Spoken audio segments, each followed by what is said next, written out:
मान्य सदस्यहरूलाई कार्यसूचीबाटै विदित भइसकेको छ।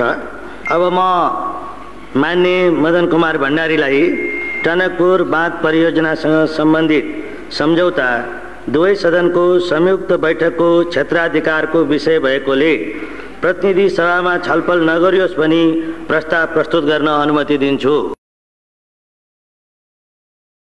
सम्मान्य सभामुख महोदय, आज चैत्र 24 गते हो। विशेष सम्झनाको यो चैत्र 24 को सन्दर्भमा 1 मिनेट म केही कुराहरू भन्नको निम्ति म अनुमति चाहन्छु। 2046 साल चैत्र 24 गते निर्दलीय पञ्चायती व्यवस्थाको विरुद्ध जुन संयुक्त राष्ट्रिय जनआन्दोलन भयो, त्यसको सर्वोच्च उभारको दिन हो र सबभन्दा धेरै आन्दोलनकारीहरूले शहादत प्राप्त गरेको दिन हो। त्यस अघि पछि पनि आन्दोलनमा शहादत प्राप्त गर्ने धेरै आदरणीय शहीदहरू हुनुहुन्छ, जसको रगत पसिनाले यो व्यवस्था, यो संविधान र यी हक अधिकारहरू हामीलाई उपलब्ध भएका छन्। आजको यस विशेष अवसरमा म उहाँहरू सबैलाई हाम्रो दलको तर्फबाट हार्दिक श्रद्धाञ्जली व्यक्त गर्न चाहन्छु। सभामुख महोदय, यो संयोगको कुरा हो कि आज चैत्र 24 गतेकै दिन हामी संविधानको सर्वाधिक महत्त्वपूर्ण प्रावधानसँग सम्बन्धित सवालमा श्री 5 को सरकारले गरेका काम क्रियाकलापहरू माथि टिप्पणी गर्न र तिनीहरू संविधान सम्मत छन् कि छैनन्, नियम कानुन सम्मत छन् कि छैनन्, राष्ट्रको हितलाई तिनीहरूले प्रतिनिधित्व गर्छन् कि गर्दैनन्, अथवा तिनीहरूले राष्ट्रको अहित गरेका छन् भन्ने कुरा अभिव्यक्त गर्नको निम्ति आज यो सेसनमा, यो अवसरमा चर्चा गरिरहेका छौँ। सभामुख महोदय, अहिले भर्खरै माननीय जलस्रोत राज्य मन्त्रीले टनकपुर परियोजना सम्बन्धी सम्झौताको जुन प्रस्ताव प्रस्तुत गर्नुभयो, त्यस सम्बन्धमा हाम्रो दलको तर्फबाट, प्रतिपक्षको तर्फबाट त्यो सम्झौताको बारेमा, त्यो प्रस्तावको बारेमा, त्यसमा भएका विषयवस्तुहरूको बारेमा हाम्रो आपत्ति, हाम्रो विरोध र यो प्रस्तावलाई प्रतिनिधि सभामा प्रस्तुत गर्नु संविधान सम्मत हुँदैन, नियम कानुन सम्मत हुँदैन र यसलाई यहाँ प्रस्तुत गर्ने र छलफल गर्ने कुरा संविधान र नियम कानुनको उल्लङ्घन गर्ने कुरा हो। त्यसो हुँदा यसलाई यहाँ प्रस्तुत नगरियोस्, यसलाई यहाँ छलफल नगरियोस् भन्नको निम्ति आफ्नो प्रतिवादको बारेमा म 1-2 शब्द अगाडि भन्न चाहन्छु। सभामुख महोदय, हामीलाई सम्झना छ, हामीलाई थाहा छ, नेपालको संविधान 2047 को 126 को उपधारा 4 मा नेपालको प्रादेशिक अखण्डतामाथि असर पार्ने खालको कुनै पनि काम सिंगै संसदले एकमतले पनि गर्न सक्दैन, सर्वसम्मत भएर पनि गर्न सक्दैन। तर जब हामी टनकपुर परियोजना सम्बन्धी सम्झौताको बारेमा छलफल गर्छौं, जब हामी त्यस बारेमा मूल्याङ्कन गरिरहेका हुन्छौं, त्यसबेला स्वाभाविक रूपले यो प्रश्न पनि उठ्न सक्छ कि वास्तवमा 2048 साल मङ्सिर 19 देखि 25 सम्म प्रधानमन्त्री गिरिजाप्रसाद कोइरालाज्यूले भारत भ्रमण गर्नुहुँदा गर्नुभएको जुन सम्झौता हो, टनकपुर सम्झौता हो, त्यो टनकपुर सम्झौताको मस्यौदामा उल्लेख भएका जे विषयवस्तुहरू छन् त्यसलाई हेर्दा के वास्तवमा त्यसले हाम्रो प्रादेशिक अखण्डतालाई उल्लङ्घन गरेको छ भन्ने तर्क उपस्थित गर्न सकिन्न। अहिले भर्खरै मन्त्रीज्यूले त्यसका केही उल्लेखित पक्षहरूलाई यहाँ प्रस्तुत गर्नुभयो र नेपालले टनकपुर परियोजना सम्बन्धी बाँध निर्माण गर्नको निम्ति नेपालको भूमि उपलब्ध गरायो। भूमि उपलब्ध गराउने अधिकार, भूमि त्यस ढङ्गले दिने अधिकार संविधानले बहुमत प्राप्त भएको सरकारलाई या बहुमत प्राप्त दललाई दिएको छ कि छैन? सभामुख महोदय, हामी संविधानको प्रावधानलाई हेरेर, सम्बन्धित ऐन कानुनहरूलाई हेरेर र अरू कुनै नियमावलीहरूलाई हेरेर पनि हामी भन्न सक्छौं मुलुकको कुनै पनि त्यस्तो व्यक्ति वा निकाय छैन जसले यो मुलुकको 2.9 हेक्टर मात्रै होइन, 1 इन्ची जमिन मात्रै पनि कुनै अर्को वैदेशिक राष्ट्रलाई दिन पाउँदैन र त्यो ढङ्गले दिने कुनै प्रावधान छैन। सभामुख महोदय, तर टनकपुर परियोजना सम्बन्धी सम्झौतामा त्यो कुरा गरिएको छ। म संविधानको 126 को उपधारा 3 तर्फ म ध्यानाकर्षण गराउन चाहन्छु। त्यो 3 मा उपधारा 3 मा के उल्लेख गरिएको छ भने कुनै पनि 126 को उपधारा 3 मा के उल्लेख गरिएको छ भने कुनै पनि सन्धि सम्झौताहरू यदि संसदले अनुमोदन गर्नुपर्ने सन्धि सम्झौताहरू छन् भने संसदले अनुमोदन नगरुन्जेलसम्म नेपालको हकमा त्यो लागू भएको मानिने छैन। सम्माननीय सभामुख महोदय, टनकपुर परियोजना सम्बन्धी सम्झौतामा हामी देख्छौं कि डिसेम्बर 5 मा 1991 को डिसेम्बर 5 मा जुन सम्झौता भयो त्यो सम्झौता गरिरहेकै बेला त्यो सम्झौताको टनकपुर सम्बन्धी सम्झौताको पहिलो लिखतमै पहिलो प्याराग्राफमै यो सम्झौतालाई डिसेम्बर 15 देखि कार्यान्वयन गरिने गरी यो सम्झौता गरिन्छ भनेर उल्लेख गरिएको छ। सम्माननीय सभामुख महोदय, संविधानको उल्लङ्घन गर्ने अधिकार बहुमत प्राप्त गरेको दललाई छ कि छैन? प्रधानमन्त्रीलाई छ कि छैन? कुनै पनि एउटा त्यस्तो व्यक्ति वा निकायलाई छ कि छैन? सम्माननीय सभामुख महोदय, संविधानको सर्वोच्चता अर्थात् संवैधानिक राजतन्त्र पनि संविधानभन्दा माथि हुन पाउँदैन भन्ने यो संविधान बहाल भइसकेपछि कुनै पनि एउटा व्यक्ति वा निकाय कसैले पनि संविधानभन्दा माथि रहेर वा संविधानका धाराहरूलाई उल्लङ्घन गरेर काम गर्न सक्दैन। तर यो टनकपुर परियोजना सम्बन्धी सम्झौतामा जो स्वाभाविक रूपले संसदले अनुमोदन गर्नु पर्थ्यो त्यो संसदमा प्रस्तुत गर्नु अगावै, संसदलाई जानकारी दिनु अगावै, संसदले अनुमोदन गर्नु अगावै, अझ जुन बेला सन्धि गरिँदै थियो, जुन बेला त्यसको ड्राफ्ट तयार हुँदै थियो, त्यस बेला नै वास्तवमा 10 दिन भित्रैमा या 5 डिसेम्बरमा त्यो सम्झौता गरेर 15 डिसेम्बरदेखि लागू गर्ने भनेर जुन त्यहाँ सम्झौता गरियो यो घोर संविधानको उल्लङ्घन हो र यस्तो संविधानको उल्लङ्घन भएको कुराप्रति यो सदनले, यो मुलुकले गम्भीरतापूर्वक लिने कि नलिने? आदरणीय सभामुख महोदय, हामी यो कुरालाई अत्यन्त गम्भीरताका साथ लिनुपर्छ भन्ने ठान्छौँ। स्वाभाविक रूपले टनकपुर परियोजना सम्बन्धी सन्धि भइसकेपछि यो सदनलाई थाहा छ योभन्दा अगाडि पनि 2टा वा त्योभन्दा बढी सेसनको अवधिभरि राष्ट्रले यसबारेमा चर्चा परिचर्चा गरेको छ। सबै सन्धि सम्झौताहरू संसदमा प्रस्तुत गरिनुपर्छ र टनकपुर सम्बन्धी जुन सम्झौता हो यो सम्झौता सदनमा प्रस्तुत गर्ने र सदनद्वारा अनुमोदन गरिनुपर्ने सम्झौता हो भनेर हामीले प्रतिपक्षको तर्फबाट यही सदनमा र योभन्दा अगाडिका सेसनहरूमा पनि हामीले दृढतापूर्वक उठाएका छौँ।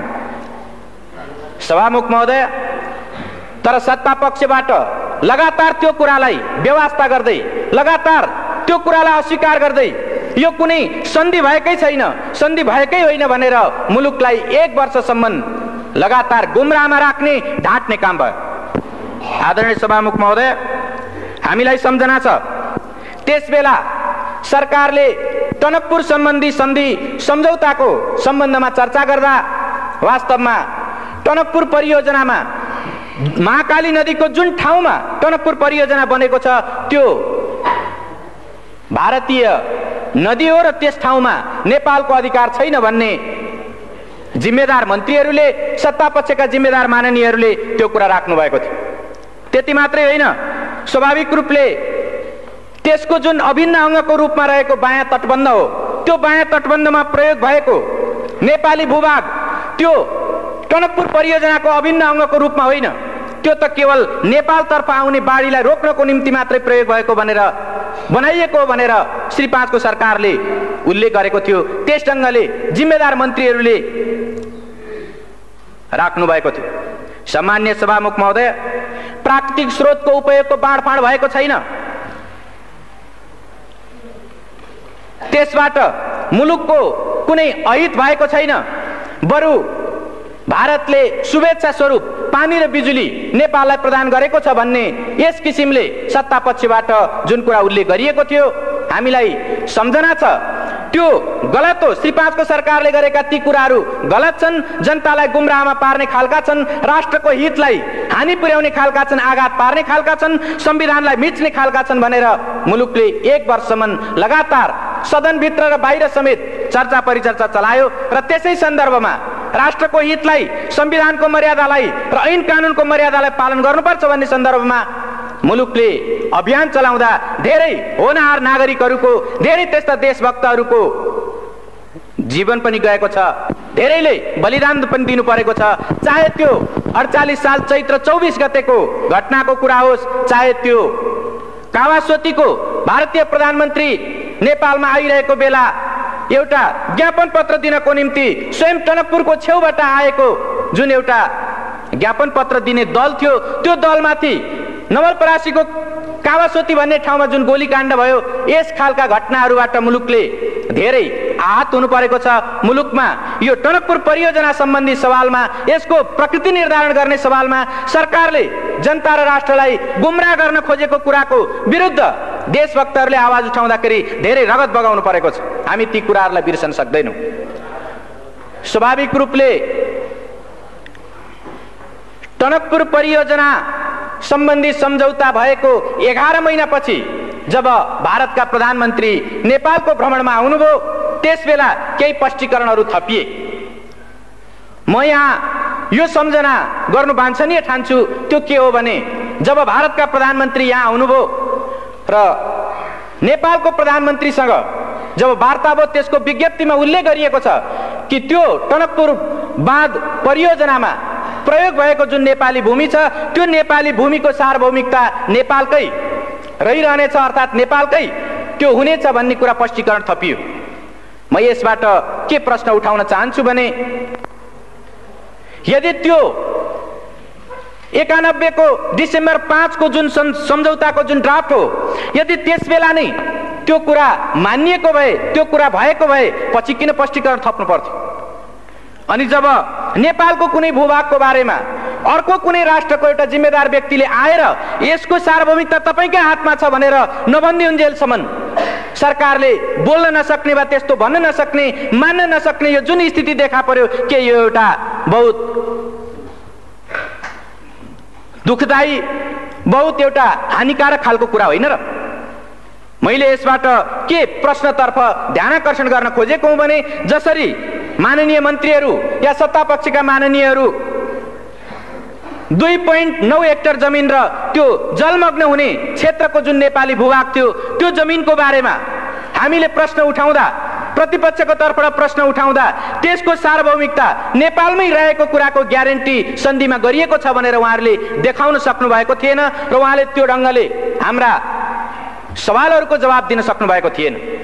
यसबाट यो जाहेर हुन्छ कि मैले सुरुमा नि जुन 126 को उपधारा 4 को जुन प्रश्न मैले यहाँ संविधानको 126 उपधारा 4 को जुन प्रश्न मैले उठाएँ, वास्तवमा त्यसबेला संविधानको भावना विपरीत नेपालको प्रादेशिक अखण्डतामा आँच आउन सक्ने गरी जमिन उपलब्ध गराइएको थियो र त्यो ढङ्गको गल्तीलाई पछि भारतीय प्रधानमन्त्री नेपालमा आएको बेलामा त्यसलाई सच्याउने प्रयत्न गरियो। त्यो स्पष्टीकरणको त्यति मात्रै अर्थ हो र यसबाट यो प्रश्न उठाउन सकिन्छ कि यो सरकारले प्रादेशिक अखण्डतामा आँच आउने खालको, त्यस ढङ्गको प्रश्न उठ्न सक्ने खालको काम गरेर एउटा राष्ट्रघात गरेको थियो। सामान्य सभामुख महोदय, हामीलाई सम्झना छ, मङ्सिर 30 गते, विगत मङ्सिर 30 गते सर्वोच्च अदालतले जब फैसला सुनायो, त्यसबेला हामी त्यो फैसलामा देख्न सक्छौँ श्री 5 को सरकारले जतिसुकै पारदर्शी ढङ्गले काम गरिरहेको छु भने पनि श्री 5 को सरकारले जनताको सुसूचित हुने हकलाई संरक्षण गरेको छु भनेर भनेको भए पनि टनकपुर बाँध सम्बन्धी यो सम्झौताको सन्दर्भमा उनले सांसदहरूलाई संसदभित्र र बाहिर जनतालाई जानकारीमा दिएका कुराहरू शिर न पुच्छरका कुराहरू थिए, शिर पुच्छर बिनाका कुराहरू थिए भनेर उनले फैसलामा उल्लेख गरेको छ। मैले यो यस कारणले उल्लेख गरिरहेको छु कि वास्तवमा सर्वोच्च अदालतले स्वयं प्रधानमन्त्रीज्यूलाई, जलस्रोत राज्य मन्त्रीज्यूलाई र अरू सरकारवाला व्यक्तित्वहरूलाई जब उसले बुझ्न चाह्यो, उहाँहरूले लिखित रूपमा जाहेर गर्नुभएका, अदालतलाई लिखित रूपमा उहाँहरूले दिनुभएका बयानबाट यो जाहेर हुन्छ कि उहाँहरूले त्यसबेला पनि प्राकृतिक स्रोतको उपयोगको बाँडफाँड भएको छैन, जनताको सुसूचित हुने अधिकारको हनन गरिएको छैन। यो बायाँ तटबन्ध भनेको त्यो टनकपुर परियोजनाको अभिन्न अंग होइन र महाकाली नदीको जुन ठाउँमा टनकपुर बाँध परियोजना बनेको छ त्यो परियोजना भित्र नेपालको नदी अधिकार अर्थात् नेपालको त्यहाँ पानी सम्बन्धी अधिकार त्यस्तो छैन भनेर जुन उहाँहरूले उल्लेख गर्नुभएको थियो त्यो कुराको खिलाफमा सर्वोच्च अदालतले श्री 5 को सरकारले सुसूचित नगरेको शिर र पुच्छरको कुरा जानकारी दिएर तर उसले वास्तविक जानकारी नदिएको र प्राकृतिक स्रोतको उपयोगको बाँडफाँड भएकै हो भन्ने कुरा र देब्रे तटबन्ध टनकपुर परियोजनाको देब्रे तटबन्धमा प्रयोग भएको नेपाली जुन भूभाग छ र त्यो भूभागमा बनेको जुन बाँध छ त्यो बाँध टनकपुर परियोजनाको अभिन्न अंग हो भन्ने कुरा उसले फैसला गरेको छ। र यसबाट के प्रश्न उपस्थित हुन्छ भने श्री 5 को सरकार आफूले गरेका कामहरू जबसम्म अर्को कुनै निर्णायक महत्त्वपूर्ण सर्वोच्च निकायले जबसम्म फैसला गर्दैन तबसम्म ऊ आफ्ना गल्तीहरूलाई कुनै पनि हालतमा आत्मसमीक्षा गरेर वा अर्को कुनै प्रतिपक्ष वा देशका बुद्धिजीवीहरू वा आम जनताले उल्लेख गरे पनि ऊ कुनै सुन्ने टेर्ने र त्यसलाई समीक्षा गर्नेवाला छैन। तर जब सर्वोच्च अदालतले यो फैसला गर्यो त्यो फैसला गरे पछाडि पनि हामी यो सम्झना गर्न सक्छौं कि धेरै केही माननीय मन्त्रीज्यूहरूले त्यसपछि पनि उल्लेख गर्दा वास्तवमा त्यो त समझदारी नै भएको भनेर सन्धि भएको होइन भन्ने किसिमले फेरि पनि उहाँहरूले उल्लेख गर्नुभयो। फेरि पनि केही सत्तापक्षका माननीय सदस्यहरूले त्यस ढङ्गले उल्लेख गर्नुभयो। साँच्चै भन्ने हो भने यसो भन्न सकिन्छ सर्वोच्च अदालतको फैसलालाई पनि अपमान गर्ने खालका कुराहरू उहाँहरूले धेरै ठाउँमा उल्लेख गर्नुभएको छ। सम्माननीय सभामुख महोदय, अहिले श्री 5 को सरकारको तर्फबाट जलस्रोत राज्य मन्त्रीले प्रतिनिधि सभामा जुन सम्झौता प्रस्ताव प्रस्तुत गर्नुभएको छ र जुन मूल्याङ्कनको हवाला दिँदै उहाँले यो प्रस्ताव राख्नु भएको छ म के उल्लेख गर्न म के भन्न चाहन्छु भने श्री 5 को सरकार संविधान ऐन कानून राष्ट्र र जनताको हितमा व्यवस्थाको हितमा नहुने खालका आफ्ना क्रियाकलापहरूलाई सकेसम्म ढाकछोप गर्न चाहन्छ र हामीलाई यो सम्झना छ कि बितेको 1 वर्षसम्म यो सन्धि नै होइन भनेर उत्तिकै दृढताका साथ प्रधानमन्त्री लगायत सबै माननीय मन्त्रीहरू र सत्तापक्षका सांसदहरू यो उल्लेख गरिरहनु भएको थियो। अहिले सर्वोच्च अदालतले फैसला सुनाइसकेपछि यो सन्धि हो र यसलाई संसदमा लगेर अनुमोदन गराउने सर्वोच्च अदालतको आदेश छ। हामी संसदको सर्वोपरिताको संसदको सम्मानको हामी आदर कदर गर्छौं र सर्वोच्च अदालतको फैसलालाई हामी सम्मान गर्छौं भनेर उहाँहरू धेरै व्याख्या विश्लेषण गरिरहनु भएको छ। तर के सम्झना गर्न सकिन्छ भने जुन बेला प्रतिपक्षको तर्फबाट यस्ता सन्धि सम्झौताहरूलाई सदनमा प्रस्तुत गर्नुपर्छ भनेर माग राखिएको थियो त्यसबेला उहाँहरूले त्यसलाई ठाडै अस्वीकार गर्दै आउनुभयो र अहिले पनि जबकि यो टनकपुर परियोजना सम्बन्धी सम्झौता दीर्घकालीन प्रकृतिको छ, त्यो व्यापक प्रकृतिको छ, त्यो महत्त्वपूर्ण छ र त्यसले स्वाभाविक रूपले दीर्घकालीन व्यापक व महत्त्वपूर्ण त्यसले प्रभाव पार्छ, त्यस्तो असर पार्छ। यस्तो सन्धिलाई साधारण प्रकृतिको भनेर त्यस्तो मूल्याङ्कन गर्दै उहाँहरू प्रतिनिधि सभामा साधारण बहुमतले पास गर्न सकिने रूपमा प्रस्तुत गर्दै हुनुहुन्छ। यसले वास्तवमा श्री 5 को सरकार संसदको सम्मान संविधानको सम्मान गरिरहेको छैन भन्ने कुरा स्पष्ट रूपमा जाहेर गरेको छ। आदरणीय सभामुख महोदय, यो सर्वोच्च अदालतको फैसलालाई उल्लेख गर्दै जसरी श्री 5 को सरकारले यहाँ प्रस्ताव प्रस्तुत गरेको छ म के तर्फ ध्यानआकर्षण गर्न चाहन्छु भने सर्वोच्च अदालतको फैसला पनि कानुन सम्मत ढङ्गले नै कार्यान्वित गरिनुपर्छ। अर्थात् कुनै पनि अदालतको आदेश कानुन विहीन ढङ्गले कानुन विपरीत ढङ्गले कार्यान्वयन हुन सक्दैन। जब सन्धिको कुरा आउँछ सन्धिलाई संविधानको 126 को उपधारा 1 ले कानुन सम्मत ढङ्गले त्यसलाई अनुमोदन सम्मेलन स्वीकृति गर्ने कुराको व्यवस्था गरेको छ। सन्धिको अनुमोदन गर्ने कानुन कुन हो? हामीलाई सम्झना छ नेपाल सन्धि ऐन 2047। नेपाल सन्धि ऐन 2047 नै यस्तो कानुन हो जुन कानुनले सन्धि सम्झौताहरूलाई अनुमोदन गर्नको निम्ति अधिकार सृष्टि गर्छ, त्यसको एउटा निश्चित अधिकार क्षेत्रलाई त्यसले निर्धारण गर्छ। तर हामीले अहिले भर्खरै सुन्यौं यो प्रस्तावमा श्री 5 को सरकारले सन्धि ऐनको कुनै उल्लेख नगरिकन केवल संविधानको 126 धाराको उपधारा 2 को प्रतिबन्धात्मक वाक्यांशलाई प्रतिबन्धात्मक पक्षलाई उल्लेख गर्दै अनि प्रतिनिधि सभा नियमावलीको 219 का उपधाराहरूलाई उल्लेख गर्दै उसले यो प्रस्तुत गरेको छ। यसले के जाहेर गर्छ भने यो प्रतिनिधि सभा नियमावली भनेको निश्चित रूपले एउटा प्रक्रिया निर्धारण गर्ने कानुन हो। यो अधिकार सृष्टि गर्ने होइन, प्रक्रिया निर्धारण गर्ने कानुन मात्र हो। तर जुन अधिकार सृष्टि गर्ने कानुन हो, अधिकार सृष्टि गर्ने जुन व्यवस्था हो, ऐनको व्यवस्था हो, त्यो भनेको 2047 को सन्धि ऐन नै हो। त्यो सन्धि ऐनको उल्लेख श्री 5 को सरकारले यसमा गरेको छैन। त्यसको कारण के हो भने सन्धि ऐनमा स्वाभाविक रूपले संविधानको धारा 126 को उपधारा 2 का जे जति पनि सन्धि सम्झौताहरू छन् त्यस्तो सन्धि सम्झौताहरूलाई संयुक्त सदनको 2/3बाट अनुमोदन गर्नुपर्छ भन्ने त्यसले सुस्पष्ट व्यवस्था गरेको छ। तर संविधानको यो भावना र ऐन कानुनको यो पक्षलाई सर्वथा विस्मृतिमा राखेर, त्यसलाई बिर्सेर या त्यसलाई उल्लङ्घन गरेर त्यसलाई आदर गर्न नचाहेर श्री 5 को सरकारले केवल सर्वोच्च अदालतको फैसलामा रहेको यो पक्षलाई कि श्री 5 को सरकारले मूल्याङ्कन गरेर प्रतिनिधि सभा वा संयुक्त सभामा लैजाओस् भन्ने त्यो पक्षलाई मात्रै उल्लेख गरेर उसले प्रतिनिधि सभा नियमावलीका केही धाराहरूलाई टेक्दै यस सभामा यो सदन समक्ष प्रस्तुत गरेको छ। स्वाभाविक रूपले मैले अघि नै भने सर्वोच्च अदालतका फैसलाहरू पनि कानुनसम्मत ढङ्गले मात्रै कार्यान्वित हुन सक्छन् र स्वाभाविक रूपले कानुनभित्र पनि प्रक्रिया निर्धारण गर्ने कानुन होइन, अधिकार सृष्टि गर्ने कानुन अन्तर्गत नै त्यसको कार्यान्वयन हुनुपर्छ। त्यसो भएको हुनाले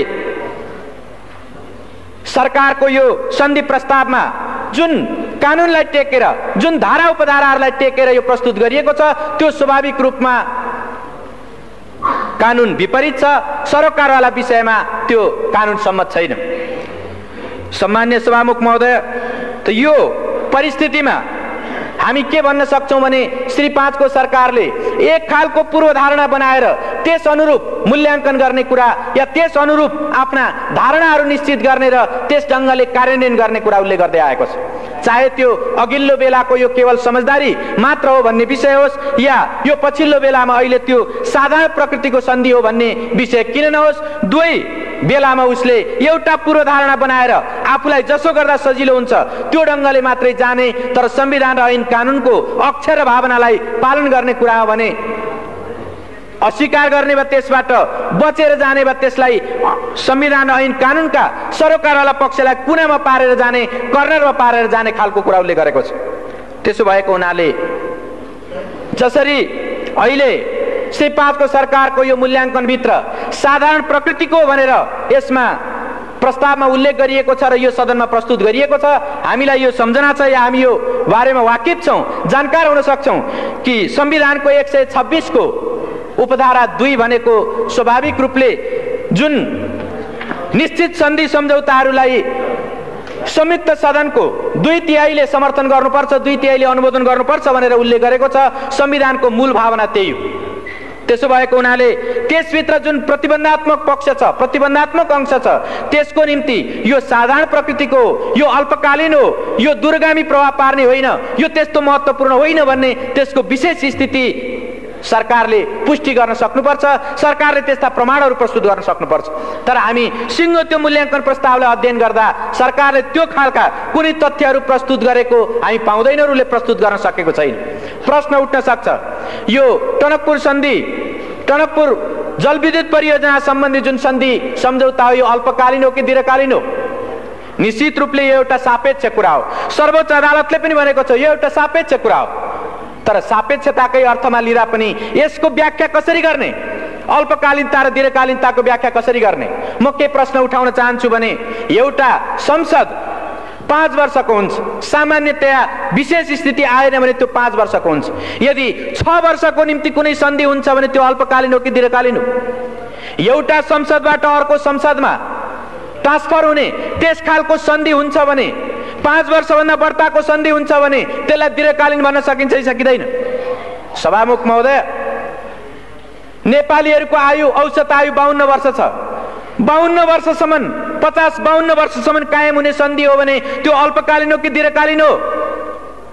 सभामुख महोदय, त्यति मात्रै होइन, टनकपुर परियोजना सम्बन्धी जब त्यो सन्धिको मजमुनलाई हामी हेर्छौँ कि त्यो ठाउँमा नेपालले जुन भूमि उपलब्ध गराएको छ या अन्य विभिन्न कुराहरूको जुन कन्ट्रिब्युसन गरेको छ, त्यो कन्ट्रिब्युसनको कुरालाई लिएर हेर्ने हो भनेदेखि त्यसमा यो सन्धिको कुनै अवधि, कुनै त्यस्तो भोगाधिकारको कुराहरू, जमिनको उपभोग गर्ने अवधिको कुराहरू कुनै उल्लेख गरिएको छैन। जब यो उल्लेख गरिएको छैन भने स्वाभाविक रूपले अनुमान गर्न सकिन्छ जबसम्म त्यो टनकपुर बाँध रहन्छ, जबसम्म त्यो परियोजनाका प्राविधिक पक्षहरू निकम्मा हुँदैनन्, तबसम्म त्यो सन्धि कायम रहनेछ। यदि त्यस्तो हो भने हामी अरू धेरै, चाहे त्यो कोशीको होस् वा गण्डकीको होस् या महाकालीमा भएको शारदा नदीको कुरा होस्, शारदा ब्यारेजको कुरा होस्, त्यो ठाउँमा ती कुरालाई, त्यो प्रविधिको कुरालाई हेर्दै यो आधुनिक प्रविधिद्वारा निर्मित भएको टनकपुर बाँध परियोजना 100 वर्षभन्दा माथि टिक्न सक्छ भनेर भन्न सक्छौँ। 100 वर्षभन्दा माथि टिक्छ भने सभामुख महोदय यसलाई दीर्घकालीन भन्ने कि अल्पकालीन भन्ने? अर्कोतिर स्वाभाविक रूपले यो व्यापक होइन भन्ने त्यस ढङ्गको निष्कर्ष मूल्याङ्कन प्रस्तावमा प्रस्तुत गरिएको छ। तर त्यो मूल्याङ्कन प्रस्तावकै एउटा हिस्सामा के उल्लेख गरिएको छ भने यसको मूल्याङ्कन गर्दा भारत भ्रमणमा प्रधानमन्त्रीले गएर गर्नुभएका अरू तमाम सन्धि सम्झौता र परियोजनाहरूको बारेमा पनि ख्याल गर्नुपर्छ भनेर उल्लेख गरिएको छ। जब एउटा सन्धिको एउटा विषयको बारेमा मूल्याङ्कन गरिरहेको बेला तमाम सन्धि सम्झौता, त्यस बेला गरिएका तमाम सन्धि सम्झौताहरूको परिप्रेक्ष्यलाई ख्याल गर्नुपर्छ भनेर भनिन्छ भने के यो दुई देश बीचको सम्बन्धलाई ख्याल गरिनुपर्छ भन्ने होइन र? व्यापारको कुरा या व्यापार वाणिज्यको कुरा, अरू तमाम क्षेत्रको, चाहे निर्माणको होस् या व्यापारको होस् या अन्य सम्बन्धको कुरा होस्, त्यो तमाम सवालमा ख्याल गर्नुपर्छ भनेर स्वयं यो मूल्याङ्कन प्रस्तावले उल्लेख गर्छ भने के यो व्यापक प्रकृतिको भएन र? सभामुख महोदय, स्वाभाविक रूपले यसलाई जसरी श्री 5 को सरकारले व्यापक होइन भन्दै, दीर्घकालीन होइन भन्दै, दूरगामी प्रभाव पार्ने छैन भन्दै जसरी प्रस्तुत गरेको छ, त्यो एउटा पूर्वाग्रह र एउटा पूर्वधारणामा, एउटा पूर्वाग्रहमा त्यो आधारित छ र स्वाभाविक रूपले त्यो गलत छ। संविधान र ऐन कानुनको भावना विपरीत छ र त्यसै भएको हुनाले हामी यसलाई प्रतिनिधि सभामा छलफल गर्ने विषय होइन, प्रतिनिधि सभामा प्रस्तुत गर्नु मात्रै पनि वास्तवमा संविधानको भावनालाई उल्लङ्घन गर्नु हो भन्ने हामी ठान्छौँ।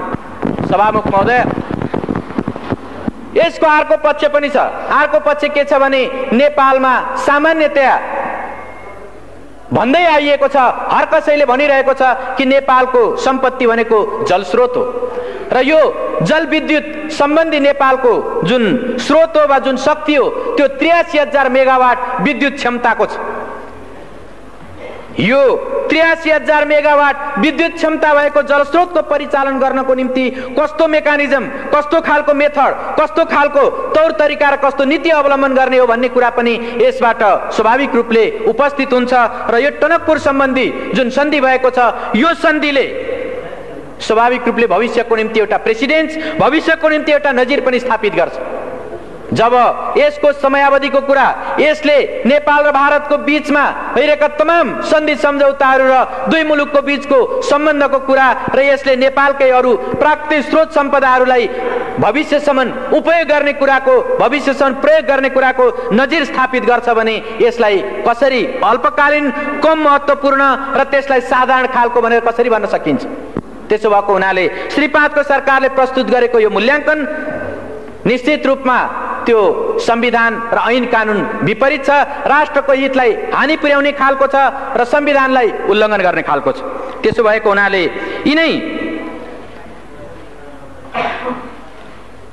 यिनै विषयहरूलाई आत्मसात गरेर, यिनै कुराहरूलाई हृदयङ्गम गरेर हामीले टनकपुर सम्बन्धी यो सन्धि प्रस्तावलाई प्रतिनिधि सभामा प्रस्तुत गर्नु र प्रतिनिधि सभामा छलफल गर्नु यो संविधान विपरीत हो भन्ने त्यो मान्यता राखेर हामीले एउटा प्रस्ताव हाम्रो विभिन्न प्रतिपक्षी सांसदहरूले सही गरेर माननीय सभामुख समक्ष हामीले प्रस्तुत गरेका छौँ र त्यो प्रस्तावलाई म यहाँ पढेर सुनाउन चाहन्छु। माननीय सभामुख महोदय, टनकपुर बाँध परियोजनासँग सम्बन्धित सन्धि दुवै सदनको संयुक्त बैठकको क्षेत्राधिकारको विषय भएकोले प्रतिनिधि सभामा छलफल नगरियोस्। माननीय महोदय, श्री 5 को सरकारको तर्फबाट टनकपुर बाँध परियोजनासँग सम्बन्धित सन्धि प्रस्तावलाई प्रतिनिधि सभामा प्रस्तुत गर्न संसद सचिवालयमा सो प्रस्ताव दर्ता गराएको जानकारीमा आएको हुँदा हामी माननीय सभामुख समक्ष निम्न ब्यौराको निवेदन गर्दछौँ।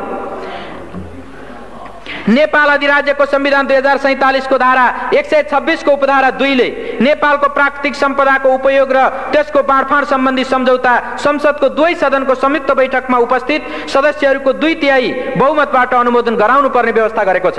यो प्रष्ट संवैधानिक व्यवस्था हो। यसको अपवादको रूपमा राष्ट्रलाई गम्भीर व्यापक दीर्घकालीन असर नपर्ने प्रकृतिको सन्धि प्रतिनिधि सभाको साधारण बहुमतबाट अनुमोदन गराउने प्रावधान छ। श्री 5 को सरकारले भारत सरकारसँग गरेको टनकपुर परियोजना सम्बन्धी सन्धिबाट दीर्घकालीन गम्भीर व्यापक असर पर्ने कुरा स्वतः स्पष्ट छ। यसर्थ टनकपुर परियोजना सम्बन्धी सन्धि दुवै सदनको संयुक्त बैठकमा उपस्थित सदस्यहरूको 2/3 अनुमोदित भएपछि मात्र नेपाल अधिराज्यको हकमा लागू मानिन्छ। यसको लागि टनकपुर बाँध परियोजनासँग सम्बन्धित सन्धि प्रतिनिधि सभामा पेश हुने होइन, दुवै सदनको संयुक्त बैठकमा पेश गरिनु पर्दछ। हाम्रो संवैधानिक व्यवस्था यही हो।